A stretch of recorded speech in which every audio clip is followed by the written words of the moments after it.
That's mu. बिल्ली मिमियाती है। बिल्ली क्या करती है? मिमियाती है। बिल्ली की आवाज की बंदूक चटकी और टूट गई। यहां पर भी आवाज हुआ, 2 बार साउंड हुआ। यहां पर भी क्या? अनुमटो पोइया। Hello guys, welcome to Shubham classes. तो जैसा कि मैंने कल के अपने वीडियोज में आपको फिगर ऑफ स्पीच के बारे में बता रहा था, तो आज अब फिगर ऑफ स्पीच से आगे की जो बचे हुए पांच फिगर ऑफ स्पीच है, मैं आज आपको क्लियर करने वाला हूं। तो आप लोग शुरू से लेकर अंत तक को वीडियो को जरूर देखिएगा। और कल मैंने आपको सिमिली और मेटाफर के डिफिनीशन के साथ उसके एग्जाम्पल को भी मैंने क्लियर करा दिया था। जैसा कि मैंने कल आपको बताया था कि सिमिली और मेटाफर में दोनों क्या होते हैं? एक जैसे होते हैं। अगर एक को हम क्या कर लें, अगर एक डिफिनीशन याद कर लें तो मेटाफर की भी डिफिनीशन क्लियर हो जाती है। कैसे? आपको मैंने क्या बताया था, जो मैं अपने तरीके का जो डिफिनीशन बताया था, मैंने बोला था कि in simile 2 different types of objects are compared the words of comparison as like so are used. वहीं पर बात करते हैं अगर मेटाफर की, तो आपको हमने बताया कि in metaphor 2 different types of objects are suppose as one are the same. या तो वो एक मान लिए जाते या एक जैसे होते ही हैं। And the words of comparison as like so are not used. तो अगर सिमिली का, यानी कि अगर आप सिमिली में से अगर लाइक एज सो को हटा देते हैं तो मेटाफर का क्या होता है? एग्जाम्पल बन जाता है। तो ऐसे ही जैसे, और आपकी जो पहला आपका लेसन है पोएट्री का, उसमें आपके बहुत ज्यादा मिल जाएंगे मेटाफर से। जैसे उसमें है कि whose armour is his honest thought, उसकी ईमानदारी का विचार ही उसका शस्त्र है। यानी उसकी ईमानदारी के विचारों को इस शस्त्र मान लिया गया। तो कैरेक्टर ऑफ हैप्पी लाइफ जो आपका फर्स्ट पोयम है, उसमें ये चीजें आपको देखने को मिलेंगी। और ऐसे ही कभी कभी आता है, आप कहते हो कि Kalidas is the Shakespeare of India. Kalidas क्या है? भारत के शेक्सपियर हैं। तो हमने उनको क्या किया? मान लिया है। The camel is the ship of dessert, ये ऊंट क्या है? रेगिस्तान का जहाज है। Revenge is the kind of wild justice, बदला क्या है? एक जंगली न्याय है। तो हम अगर किसी भी चीज को, यहां पर एक चीज और ध्यान देखना, कभी सजीव का सजीव को मानना, निर्जीव को निर्जीव मानना, अगर ऐसी बातें होती है तो मेटाफर ही होगा। और अगर कभी निर्जीव या किसी विचारात्मक या भाव सूचक शब्दों को अगर हम सजीव की तरफ पेश करते, वहीं पर पर्सोनिफिकेशन होता है। और आज की टॉपिक मैं पर्सोनिफिकेशन से चालू करने जा रहा हूं। तो उम्मीद करता हूं कि आप लोग शुरू से लेकर अंत तक वीडियो को जरूर देखेंगे। तो चलिए हम बात करते हैं पर्सोनिफिकेशन की। तो यहां पर पर्सोनिफिकेशन, जिसका अर्थ क्या होता है? मानवीकरण अलंकार। तो यानी मानव की तरफ पेश करना। अगर हम किसी भी, हमने कहा 2 ही चीज यहां याद रखना। पहले तो आप हर फिगर ऑफ स्पीच में इनके साथ ऐड कर लो। डिफिनीशन देखो कितनी इजी बनने वाली है आपके लिए। तो इन पर्सोनिफिकेशन, मानवीकरण अलंकार में अब चीजें याद रख लो। क्या? लाइफलेस ऑब्जेक्ट, निर्जीव वस्तुओं को, एंड एब्स्ट्रैक्ट आइडियाज, और भाव सूचक शब्दों को, भाव सूचक विचारों को क्या किया जाता है? आर डिस्क्राइब्ड, वर्णित किया जाता है, बताया जाता है। और ऐसे जैसे दे हैविंग लाइफ, जैसे कि उनके पास जीवन हो, आर इंटेलिजेंस या ज्ञान हो। अब आप कहोगे, इस एग्जांपल से आप समझ लो कि यानी कोई भी निर्जीव वस्तु हो या कोई भाव सूचक शब्द हो, उसको हम ऐसे पेश करेंगे जो काम कोई मनुष्य ही कर सकता है, कोई मानव कर सकता है। वो काम हम इनसे करने को कहते हैं, वो काम इनके लिए कहते हैं। तो ये चीजें क्या होती हैं? ये चीजें आपको डिफरेंट कर देगी। तो आप देख लो क्या, जैसी लिखा है, बहुत ज्यादा बोलते तो बहुत हो आप लोग, लेकिन अब चलो अपनी भाषा को अपने सीख लो। क्योंकि आप लोगों को कमेंट और चैट तो ऐसे ही पे होता है, पढ़ने में तो कम। तो आप लोग पढ़ने पे अब ध्यान दो कि पढ़ाई में क्या आ रहा है, इस पर ध्यान दो, चैट इस पर हो और इसको समझने की कोशिश करो। लिखा क्या है कि लव इज ब्लाइंड, कहते हैं ना प्यार अंधा होता है। तो अंधा कौन होता है? ये प्यार अंधा होता है। वो अंधा होगा, उसकी आंखें हैं, देखे हो आप। तो अंधा कौन होता है? कोई मनुष्य होता है, कोई मानव अंधा हो सकता है। तो ये अंधा नहीं होता है। तो हमने इसको इस लव को हमने क्या बना के पेश किया, एक मनुष्य की तरह पेश किया। तो जब हम ये भावसूचक तो एक एब्स्ट्रैक्ट आइडिया है हमारा, तो एब्स्ट्रैक्ट आइडिया को हमने मानव की तरह पेश किया, तो ये कहां हुआ, पर्सोनिफिकेशन हुआ। अब एक चीज आता है कि hope is the poor's man bread, आशा गरीब की रोटी है। अब यहां पर इसमें कौन सा फिगर ऑफ स्पीच है, तो एक चीज आप याद रखना, आशा को गरीब की रोटी कहा गया है, तो आशा एक एब्स्ट्रैक्ट आइडिया और गरीब की रोटी भी एक भावसूचक शब्द है। तो वहां पर किसी दो लाइफलेस चीजों को हमने क्या किया है, कंपेयर किया है, तो यहां पर मानवीकरण नहीं हो सकता, यहां पर मेटाफर ही होगा। इस चीज में बहुत कंफ्यूजन होता है, बहुत लोग उसको पर्सोनिफिकेशन कर देते हैं, तो आप एकदम माइंड को सेट किए रहिएगा आप। अब बात करते हैं, an anxiety is sitting on her face, चिंता उसके माथे पर बैठी है। भैया चिंता माथे पर बैठेगी, ये कोई इंसान है क्या कि कहीं किसी पे जाके कुर्सी लगी हुई है उसके ऊपर बैठ गया। तो ये चिंता, ये एब्स्ट्रैक्ट आइडिया है।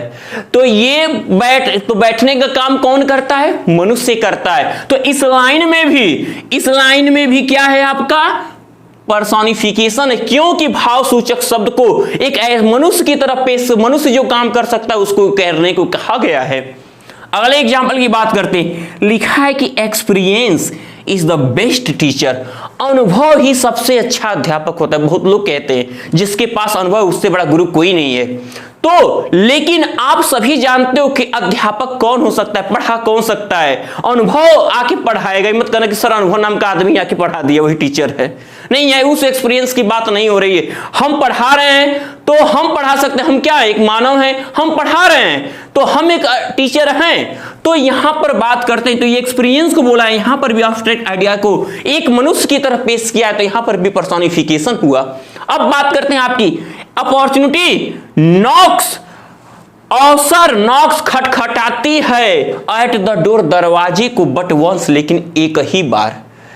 अब दरवाजा कोई आता है, दरवाजा कौन खटखटाता है बताओ तो आप, अवसर को कोई देखा है, अवसर कोई मनुष्य है, ये भी एब्स्ट्रैक्ट आइडिया है, तो ये भी एक लाइफलेस चीजें हैं। तो आपको अवसर, तो इसको भी मनुष्य बना के, अवसर क्या है, दरवाजा खटखटाती लेकिन एक बार, लोग कहते हैं मौका बार एक ही बार मिलता है आपको जीवन में, तो आपको यहां पर अवसर खटखटाने की बात की, लेकिन ये हम जानते हैं दरवाजा कोई मानव खटखटा सकता है, कोई मनुष्य खटखटा सकता है, तो यहां पर भी पर्सोनिफिकेशन की बात हो रही है।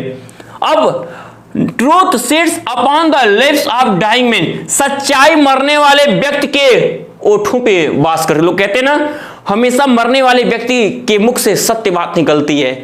तो ये कह रहा है कि सत्य जो है मरने वाले व्यक्ति के ओठों पर बैठती है, ये भी मनुष्य की बैठ जाएगी जाके सत्य।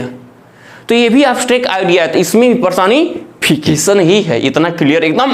अब हम जानते हैं कि आपको कॉन्सेप्ट मेरा पूरी तरह समझ में आ गया होगा और क्लियर हो गया होगा कि पर्सोनिफिकेशन आखिर होता क्या है। बस याद रखना कि in personification lifeless objects and abstract idea are described as they having life or intelligence। बात करते हैं फोर्थ फिगर ऑफ स्पीच की आपके सिलेबस से, अपॉस्ट्रॉफी संबोधन अलंकार। इसका मतलब है किसी को बुला के कुछ कहना, संबोधन कहते हो ना, हे राम, हे ओ, तो आप जब संबोधित करके कोई बात कहोगे, लेकिन संबोधित इसमें करना किसको है यही सोचना है आपको। जैसे सिमिली और मेटाफर थोड़ा मिलते हैं, यहां पर आपके पर्सोनिफिकेशन और अपॉस्ट्रॉफी में डिफिनीशन एक जैसे जाते हैं, बस अंतर होता है कि इसमें बोल के कुछ बात कही जाती है। देखना, इन अपॉस्ट्रॉफी और डेड पर्सन, किसी मरे व्यक्ति को, एब्सेंट पर्सन किसी अनुपस्थित व्यक्ति को, एंड एब्स्ट्रैक्ट आइडिया या किसी भाव सूचक शब्दों को आर एड्रेस्ड संबोधित किया जाता है जैसे कि दे वर अलाइव, वो जीवित हों, ऐसे कि जैसे वो जीवित हो, वो क्या हो, जीवित हो, ऐसे पेश किया जाता है जैसे कि वे जीवित हो। तो बात वही है, लाइफलेस ऑब्जेक्ट को इसमें क्या किया जाता है, डिस्क्राइब किया जाता है, इसमें एड्रेस्ड। सेम डिफिनीशन है, देखो एक तरीके से सेम डिफिनीशन है। तो इसमें एड्रेस्ड, इसमें क्या है, डिस्क्राइब्ड पर्सोनिफिकेशन में इसमें एड्रेस्ड संबोधित किया जाएगा, बोल के उनको बुला के कुछ कहा जाएगा। अब हम महात्मा गांधी को बुला के कोई बात कहें तो महात्मा गांधी हैं, मर गए हैं भाई। अब कहे कि O Mahatma Gandhi, where are your wishes for India, अब आपके भारत के लिए इच्छाएं कहां हैं? तो सुनेंगे बेचारे? नहीं सुन सकते हमारे गांधी जी। देखते आज की हालत तो कहते कि मैं चला गया वही अच्छा है। तो अब तो ओ ग्रेव, हे कब्र, हे कब्र, वेयर इज दाई विक्ट्री, तुम्हारी जीत कहां है? हे कब्र, तुम्हारी जीत कहां है? बताओ, हम कब्र को बुला के कह रहे हैं, कब्र को बुला रहे हैं कि तुम्हारी जीत कहां है? कब्र सुनेगी क्या? सुन लेगी तो बताओ। तो यहां पर एक क्या है, एब्स्ट्रैक्ट आइडियाज की बात करते हैं, उससे हम बोल रहे हैं। एक चीज और याद रखना, सबसे बड़ी बात होती है कि इसमें क्या होता है, जैसे सिमिली में एज लाइक सो का आना होता है, इसमें क्या होता है, उन एब्स्ट्रैक्ट आइडिया और एब्सेंट पर्सन के बाद या तो कॉमा देगा या तो ये एक्सक्लेमेशन मार्क देगा। इस चीज को ध्यान में रखना। अब वो डेथ, हे मृत्यु कम सून, हे मृत्यु जल्दी आओ। लोग कहते हैं ना कभी कभी, हे भगवान हमें उठा लो उठा लो, कहते हैं ना, तो हे यमराज हमको ले जाओ, हे मृत्यु हमें आ जाओ, हे मृत्यु शीघ्र आओ। मृत्यु सुन रही है का? सुन रही है मृत्यु? नहीं सुन रही है। तो जब नहीं सुन रही है तो इसका मतलब वो हम उसको मनुष्य समझ के बोल रहे हैं। एक एब्स्ट्रैक्ट आइडिया होता है। यहां पर भी क्या होगा, जब बुला के कोई बात कह रहे हैं तो संबोधित कर रहे हैं तो अपस्ट्रॉफी। ओ सॉलिट्यूड, हे एकांतवा, हे एकांत, वेयर आर द चार्म्स, तुम्हारे आकर्षण कहां हैं? हे एकांत, तुम्हारे अब आकर्षण कहां हैं? अब एकांतवास सुनेगा क्या? नहीं ना। तो यहां पर इसको बुला रहे हैं तो यहां पर भी अपस्ट्रॉफी हुआ ना। आगे, ओ जूलियस सीजर, हे Julius Caesar, thou art mighty yet, तुम तो बहुत शक्तिशाली हो जी। जूलियस सीजर तुम मर गए। कहानी आपके फेमस राइटर विलियम शेक्सपियर की ये प्ले था जूलियस सीजर, जो आपके 12वीं में से जो the merchant of Venice William Shakespeare का ही निकाल दिया गया। वो आप लोग के समय में द मर्चेंट ऑफ वेनिस है और हम लोगों ने जब पढ़ा तो जूलियस सीजर पढ़ा था। ये प्ले, ये भी विलियम शेक्सपियर का ही प्ले था। 12वीं में हम लोग ने इसको पढ़ा था। तो ये अब वो जूलियस सीजर सुनेगा, दाउ आर्ट माइटी, तुम तो बहुत शक्तिशाली हो, तो नहीं सुनेंगे। अब बात करते हैं हम ऑक्सीमोरन की, विरोधाभास, यानी कि ऐसे जब किसी भी दो विरोधी गुणों की, जब किसी दो विरोधी गुणों को क्या किया जाता है, add to the same thing, किसी एक ही चीज के लिए बताया जाता है। जब दो विरोधी गुण किसी एक ही व्यक्ति के लिए अगर हम बोले, वहां पर ऑक्सीमोरन होता है। जैसे हम आप ही को कह दें, हमने यहां पर लिखा है, हम आप ही को कह दें कि you are the greatest naughty, आप सबसे महान शरारती हो। कहोगे सर जी आप तो हमको महान भी बना रहे हैं फिर शरारती भी बना रहे हैं। ऐसे ऐसे लोग हैं यहां पर भी, ठीक है। तो वो सबसे महान शरारती, तो शरारती भी कह रहे हैं, एक हमारी हिनाई भी हो रही है, एक तरफ बड़ाई भी हो रही है। तो जो सबसे महान है भैया वो शरारती का है। तो ये संभव है? नहीं है। तो यहाँ ऑक्सीमोरन, अब यहाँ कहना सर नॉटी का नाम मत लीजिए, नॉटी पे बहुत ज्यादा बहुत बड़ी बात चली। तो यहाँ हाँ आप जानो नॉटी मतलब शरारती होता है, दूसरे अर्थ नहीं होता है। बाकी जो देख ही रहे हो बहुत चीजें इस समय चल रही हैं, उन पर ध्यान मत दो। अब एक और example, life is bitter sweet, जिंदगी कड़वी और मीठी है। अगर लाइफ हमारी अगर कड़वी है तो भाई मीठी कैसी है? दोनों कैसे हो सकती है? तो एक ही लाइफ के बारे में दो विरोधी गुण, दो अलग अलग गुणों की बातें की गई हैं। तो इसलिए यहां पर क्या है, एकदम आपको समझ में आ रहा है, हम समझ रहे हैं एकदम। यहां पर क्या है, पूरी तरह से ऑक्सीमोरन तुरंत क्लियर है आपका। अब ये देखो line, and having nothing he hath all, ये भी आपके first poem character of a happy life का लास्ट लाइन है आपके पोयम का। And having nothing he hath all, कुछ न होते हुए उसके पास सब कुछ है। ये भैया हमारे पास कुछ है भी नहीं तो सब कुछ है कहां से? कुछ है नहीं फिर है कहां से? तो ये चीजें आपको याद रखनी है, कुछ है नहीं फिर है कहां से। अब अगला, you are the greatest naughty, ये हमने बता ही दिया आपको पहले। स्पीच के छठे नंबर के हाइपरबोल के। हमने बताया था इसका नाम ही हाइपरबोल, ऊंचाई पर खूब बढ़ा चढ़ा के बोल। बहुत अच्छी चीज है, बहुत ज्यादा पूछ भी सकता है। क्या चीजें? इन हाइपरबोल अतिशयोक्ति things are shown as greater or less, चीजों को बहुत बड़ा या बहुत कम, आप बेटर आरो या बहुत अच्छा या बहुत खराब करके बोला जाता है। देन दे रियली आर, उनकी वास्तविकता से। Things are shown as greater or less, better or worse than they really are, चीजों को बहुत बढ़ा कर या बहुत घटा कर या बहुत अच्छा करके या बहुत खराब करके उनकी वास्तविकता से कहा जाता है। जितना वो हैं या तो खूब उठा के कह दो या तो उसे बहुत गिरा के। आप नॉर्मल इंसान हो और आप मान लो क्लास में आपको कुछ क बनाने का ढंग ही नहीं है और आपको कह दिया जाए कि अरे ये मेरे क्लास का सबसे बुद्धिमान लड़का है, तब क्या होगा? बहुत तेज तर्रा लड़का 90% नंबर लाता है हर बार, तो आप अपने आप बहुत हो गया। उस दिन पता चलेगा, कहोगे भैया अब तो खाना भी पच नहीं रहा, इतनी बड़ाई हो गई हमारी। तो अब जैसे सी वेप्ट ओशन ऑफ, ओशन सुने भी होगे, बहुत सुनते हो ना ओशन कहाँ सुने बताओ तो? हाँ, स्लो मोशन में ही ओशन आया है। सी वेप्ट ओशन ऑफ टीयर्स, वो समुद्रों आंसू रोई। अब बताओ कोई रोएगा तो इतना तो नहीं रोएगा कि समुद्रों आंसू रो देगा। अरे भैया हम ऐसे ही एक बार पूछ दिए कि एक बताओ बच्चे कि वो कितना रोया होगा, तो करे एक लड़का आप ही में से कोई रहा होगा, एक बहुत अभी नौटी की बात के कह दिया सर जी 1 गिलास, लग रहा है जिसे नापा था सुखू की 1 गिलास रोया था। ठीक है, तो ये बातें क्या होगी, बहुत बढ़ा चढ़ा के हो गई। तो रिवर्स ऑफ ब्लड फ्लोड, खून की नदियां फ्लोड बह गई इन द बैटलफील्ड, युद्ध के मैदान में खून की नदियां बह गई। भाई मानते हैं खून बहे होंगे, बहुत लोग मारे काटे गए होंगे, लेकिन क्या इतनी खून बहे हो गए होंगे, नदी बन गई होगी? तो क्या हुआ, रियलिटी से बहुत ज्यादा बोल दिया गया। तो यहां पर भी क्या है, हाइपर बोल है।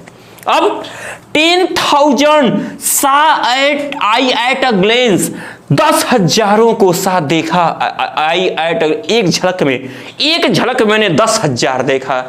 एक झलक देखी होगी, 10,000 देखे होंगे नहीं, तो ये भी बहुत बड़ी बात होगी। अब रिया स्माइल्ड, रिया मुस्कुराई, and all the world was gay, और पूरा संसार चमक गया। कहोगे सर जी रिया का नाम मतलब ये बहुत खतरा है, तो लेकिन चर्चा तो बहुते है। तो रिया मुस्कुराई या पूरा संसार चमक गया, तो ऐसी बात नहीं है, पूरा भड़क गया। ठीक है, तो इसलिए तो किसी के एक व्यक्ति के मुस्कुराने से पूरा संसार नहीं खिल उठेगा, ये ध्यान, यहां पर बहुत बड़ी बात हो गई। अब बात करते हैं अनोमटोपोइया की। देखो बोलने में ही लग रहा है ध्वनि निकल रही है, जाहिर सी बात ध्वनि सूचक अलंकार है। ध्वनि यानी किसी भी चीज की, लकड़ी काटने की, बंदूक को फेंकने की, दरवाजे को खोलने की, किसी भी प्रकार की, पक्षियों के बोलने की, आपकी चिल्लाने की, किसी भी नदी की आवाज, किसी भी प्रकार की आवाज आ जाए वहां पर अनोमटोपोइया ही होगा। आप समझे? हाँ भैया यही अनोमटोपोइया। अब इन अनोमटोपोइया द साउंड्स, ध्वनियां सजेस्ट करती हैं द सेंस और मीनिंग, ध्वनि जैसे अर्थ की अनुभूति होती है, ऐसी ध्वनि सूचक, ध्वनि की उसमें क्या होती है, ध्वनि का प्रभाव होता है। वहां पर क्या होता है, ध्वनि सूचक अलंकार। जैसे में आई बेबल ऑन द पेबल, मैं कंकड़ पत्थरों पर नदियों के कलकल की आवाज सुनता हूं। नदी की कलकल करना मतलब आवाज हो गई एक, तो यहां पर अनोमटोपोइया। दूसरा द कैट्स म्यू, बिल्ली मिमियाती है। बिल्ली क्या करती है, मिमियाती है। बिल्ली ऐसे आता है बीज और हमिंग, मधुमक्खियां भनभनाती हैं, तो ये भी क्या अनोमटोपोइया, क्योंकि साउंड हुआ ना, साउंड हुआ तो भाई सही है। अब the guns of hunters snap and cracks, क्या हुए, शिकारियों की बंदूक चटकी और टूट गई। यहां पर भी आवाज हुआ, 2 बार साउंड हुआ, यहां पर भी क्या, अनोमटोपोइया। आप समझ गए? तो इस तरह से आपके सातों फिगर ऑफ स्पीच कंप्लीट हुए। उम्मीद करते हैं कि ये फिगर ऑफ स्पीच आपने बहुत अच्छे से समझा होगा और शायद ही आपको 12वीं पास के बाद भी नहीं भूलोगे, याद तो रखोगे ही। तो आज के वीडियो में इतना ही, और यदि आज की वीडियो आपको पसंद आई हो तो आप सभी जिन लोगों ने हमारे शुभम क्लासेस के चैनल को अभी सब्सक्राइब नहीं किया है उसे सब्सक्राइब कर लें और इसे ज्यादा से ज्यादा लाइक और शेयर करते रहें। तो अगले वीडियो में मैं आपको आपके अगले लेसन के लेकर आने वाला हूं। तब तक के लिए goodbye, good luck my dears.